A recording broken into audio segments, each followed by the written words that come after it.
नमस्कार दोस्तों, आपका स्वागत है एडी मोटिवेशन चैनल पर। बस एक बात सीखो, गंदे विचार खत्म हो जाएंगे। मेरे चैनल पर पहली बार आए हैं तो सब्सक्राइब कर दो। चलो कहानी शुरू करते हैं। नमस्कार दोस्तों, स्वागत है भिक्षु। हर दिन तथागत से कहता, मैंने मन को जीत लिया है, अब यह मुझे विचलित नहीं कर सकता। तो एक दिन गौतम बुद्ध ने कहा, ठीक है, तुम दक्षिण दिशा में भिक्षा मांगने जाओ, यही तुम्हारी आखिरी चुनौती है। फिर अगले दिन ही भिक्षु ने व्याकुल होकर कहा, मुझसे बड़ी गलती हुई, लेकिन अब मैं दोबारा उस दिशा में भिक्षा मांगने नहीं जाऊंगा। यह कहानी शुरू होती है जब एक बड़े प्रदेश का राजकुमार अपना राजमहल सब कुछ त्याग कर बौद्ध संघ में शामिल हुआ।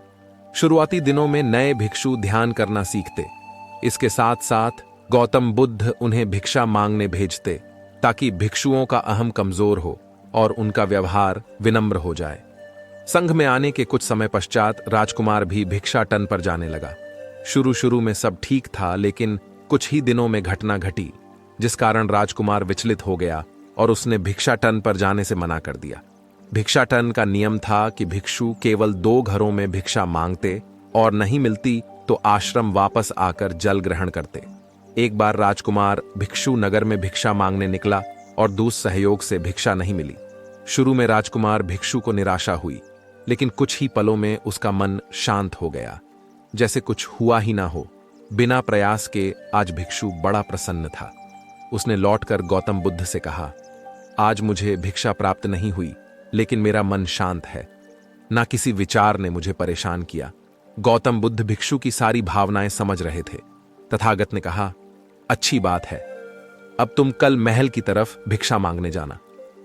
भिक्षु ने आज्ञा का पालन किया और अगले दिन भिक्षा मांगने निकल गया। कुछ देर बाद जब भिक्षु महल के आगे से गुजरा तो उसे अपना महल याद आ गया कि कैसे वह ऐशो आराम का जीवन जीता था। भिक्षु ने सोचा, महल में खाने को स्वादिष्ट पकवान मिलते और सेवा करने को कई नौकर होते और सभी प्रकार के सुख मिलते। ऐसा सोचते सोचते भिक्षु के मन में इच्छा हुई कि आज बढ़िया भोजन मिल जाए। तभी भिक्षु सचेत हो गया कि यह सब अतीत की स्मृतियां हैं और मैं केवल इन्हें देख रहा हूं। पुरानी यादों के ताजा होने से मन में कुछ इच्छाएं प्रकट हो रही हैं, यह भी मैं केवल देख रहा हूं। अगर मैं इन शारीरिक इच्छाओं को पूरी करने की लालसा रखूं तो मैं मन की शांत और यह जागृत अवस्था खो दूंगा। भिक्षु ने महसूस किया कि जब जब हम स्वयं को 2 कदम आगे ले जाते हैं, चेतना का स्तर ऊपर उठाते हैं, तब तब मन इस प्रकार के खेल खेलता है। जब हम मन को शांत करने लगते हैं, तब मन हमें बेचैन करने की पूरी कोशिश करता है। भिक्षु यह सोचकर बहुत खुश हुआ, क्योंकि आज उसने आत्मचिंतन से मन के बारे में गहरी समझ और सूक्ष्म दृष्टि प्राप्त कर ली। भिक्षु ने आश्रम आकर गौतम बुद्ध को सारी बात बताई और कहा, तथागत, आज मुझे आपकी कृपा से सूक्ष्म दृष्टि प्राप्त हुई। मन हमें बार बार इच्छाओं में उलझाना चाहता है। महल को देखकर मुझे भी पुराने सुखों का स्मरण हो आया, लेकिन आज भी विचार मुझे छू नहीं पाए। गौतम बुद्ध ने कहा, अच्छी बात है, कल नगर की दक्षिण दिशा में जाना, वहां एक हवेली है, वहां मन और विचारों पर उपदेश देकर आना। भिक्षु बहुत खुश हुआ। आज वो जल्दी जल्दी चल रहा था, क्योंकि वो उपदेश देने जा रहा था। पर दोस्तों, इस बार की यात्रा भिक्षु पर भारी पड़ने वाली थी। कुछ ही देर में भिक्षु हवेली पहुंचा और भिक्षा के लिए आवाज लगाई। आवाज सुनकर एक सुंदर युवती बाहर आई। भिक्षु ने सोचा कि इस युवती की सुंदरता को देखकर मेरे मन में कोई विचार नहीं आना चाहिए, क्योंकि मेरा यहां आने का प्रयोजन तो इसको उपदेश देना है। युवती ने भिक्षु को प्रणाम किया और कहा, आइए पहले भोजन ग्रहण कीजिए। भिक्षु ने भोजन किया, फिर सोचा कि उपदेश देने से पहले थोड़ा आराम कर लेता तो अच्छा होता। भिक्षु यह सब सोच ही रहा था। इसी बीच युवती ने कहा, श्रीमान, आपने अभी अभी अन्न ग्रहण किया है, अब थोड़ा आराम कर लीजिए, फिर उपदेश शुरू करना। यह सुनते ही भिक्षु सतर्क हो गया। जो योजना वह मन में बना रहा था, यह महिला वह सब बिन बताए करती जा रही थी। भिक्षु ने सोचा, यह सब संयोग है, यहां लोग भोजन के बाद आराम करते होंगे। फिर भिक्षु आराम करने लेट गया और विचार करने लगा कि महिला कितनी समझदार है और इसकी सुंदरता बेजोड़ है। अगर मैं राजकुमार होता तो ऐसी ही स्त्री के साथ विवाह करता। भिक्षु के मन में ऐसे ही कुछ विचार चल रहे थे। इतने में युवती फिर से आई और बोली, अगर आप राजकुमार होते तो मुझे उपदेश कैसे रते भिक्षु जी? आप तो मुझे उपदेश देने आए थे ना, युवती का। इतना कहते ही भिक्षु को स्पष्ट हो गया कि युवती तो मन पढ़ सकती है। भिक्षु घबरा गया और हाथ जोड़कर पूछा, क्या आप मेरा मन पढ़ सकती हैं? युवती ने कहा, क्षमा कीजिए, ध्यान करते करते मेरा मन शांत हो गया है, इसलिए बड़ी आसानी से मुझे दूसरों के विचार अपने आप महसूस हो जाते हैं, उनकी भावनाएं समझ आ जाती हैं। जब भिक्षु ने सुना तो उसके पैरों तले जमीन सरक गई। फिर बिना कुछ बोले भिक्षु तत्काल आश्रम की ओर चल पड़ा। रास्ते में चलते हुए भिक्षु का दिमाग फटा जा रहा था, उसकी बेचैनी बढ़ गई थी। भिक्षु खुद को कोसने लगा कि मेरे मन में युवती के लिए ऐसे विचार क्यों आ रहे थे। उसने मेरे बारे में क्या सोचा होगा? अगर यह बात लोगों को पता चलेगी तो लोग भिक्षुओं और संघ के बारे में क्या सोचेंगे? आज भिक्षु बहुत लज्जत महसूस कर रहा था और वह थोड़ी ही देर में आश्रम पहुंच गया। जब भिक्षु गौतम बुद्ध के सामने पहुंचा तो तथागत ने देखा कि उसके चेहरे की रौनक जा चुकी है। दोनों कंधे झुके हुए थे। भिक्षु ने बुद्ध से कहा, अब मैं कभी भिक्षा के लिए नहीं जाऊंगा। तथागत ने कहा, पहले आराम से बैठो, फिर मुझे बताओ कि तुम्हारी चाल में इतनी थकान क्यों है? आज तुम्हारे चेहरे पर तेज की जगह ग्लानि की भावना क्यों है? भिक्षु ने सारी बात बताई और कहा, मैं सब कुछ जानते हुए भी महिला की सुंदरता के बारे में और अन्य चीजों के बारे में सोच रहा था। मैं मन से पूरी तरह हार गया। अब मैं कभी उस दिशा में नहीं जा पाऊंगा। मैंने बौद्ध संघ का भारी अपमान किया है। गौतम बुद्ध ने कहा, सबसे पहली बात, परेशानी को बढ़ा चढ़ाकर मत सोचो। अगर कुछ बुरा हो जाए तो एकदम से यह मत सोचो कि सब खत्म हो गया। बिना सोचे निष्कर्ष पर मत जाओ। दूसरी बात, ध्यान दो कि कहीं तुम नकारात्मक विचारों के साथ अतिशयोक्ति करने वाले शब्दों का प्रयोग तो नहीं कर रहे।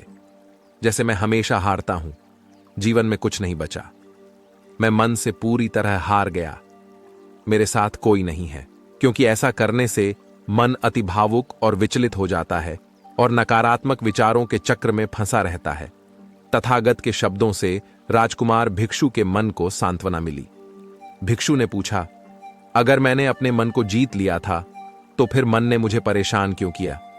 गौतम, बुद्ध ने कहा, सबसे पहले यह समझो कि विचार पैदा कैसे होते हैं।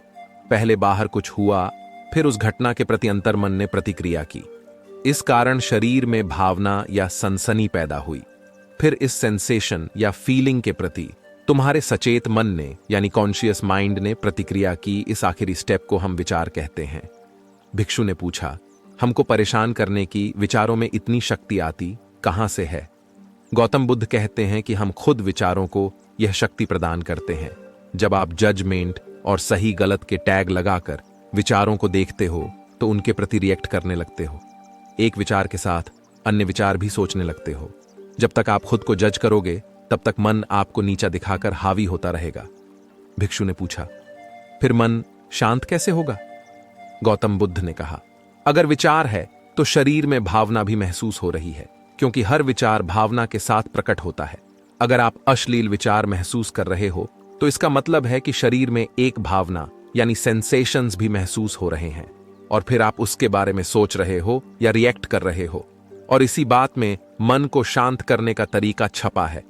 हर विचार को देखना कठिन है क्योंकि विचारों का वेग तेज है, लेकिन शरीर में महसूस हो रही भावना यानी सेंसेशंस को देखना आसान है क्योंकि यह देर तक बनी रहती है। अगर इन्हें बिना जजमेंट के सही गलत का मतलब लगाए सिर्फ देखा जाए तो यह गायब भी हो जाती है। तब मन के पीछे जो शांति है वो प्रकट होती है और उस शांति में एहसास होता है कि मन हमारा कुछ नहीं बिगाड़ सकता। हमारा अंतर्मन कैसे ठीक होता है? नॉन जजमेंट से। अगर हम किसी भी इंसान या घटना या फिर अपने मन को बिना जजमेंट के देखते हैं तो मन के साथ साथ अंतर्मन अपने आप स्वस्थ और शांत होने लगता है। अगर तुमने मात्र यह देखा होता कि इस औरत के प्रति विचार केवल मेरे अंतर्मन के रिएक्शन के कारण है और यह मैं केवल देख रहा हूं, मन में बहुत कुछ चल रहा है लेकिन मैं सांस के प्रति सचेत हूं, मैं शरीर में होने वाली प्रतिक्रिया को देख रहा हूं, तब भी तुम सचेत होकर दृष्टाभाव में लौट आते। मन के पीछे जो शांति है वह हमारी सबसे बड़ी ताकत है। हम बड़ी आसानी से विचारों को शांत कर सकते हैं और एक दिन यह जान सकते हैं कि किसी भी प्रकार का विचार, चिंता असल में इस शांति को पार नहीं कर सकता। हम हमेशा विचारों से अछूते हैं। गौतम बुद्ध कहते हैं, तुम याद रखो, विचार तुमसे हैं, तुम विचारों से नहीं। तुम हमेशा ही अपने विचारों से शक्तिशाली हो, अपने डरों और चिंताओं से शक्तिशाली हो। अब तुम अगले 7 दिन युवती के घर भिक्षा मांगने जाओगे, और ध्यान रखना, अपने विचारों को जज मत करना। अच्छे बुरे विचार केवल तुम्हारा द्वार खटखटाते हैं। तुम केवल इतना याद रखना कि तुम वह शांति हो जिसमें सब प्रकट हो रहा है। अगले दिन भिक्षु पूरे मार्ग जागृत होकर चला। महिला के घर जाने से पहले थोड़ी घबराहट हुई, लेकिन भिक्षु दृष्टाभाव में बना रहा।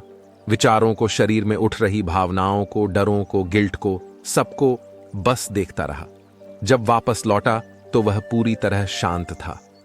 आज उसमें मैंने मन को जीत लिया है, यह अहंकार भी नहीं था।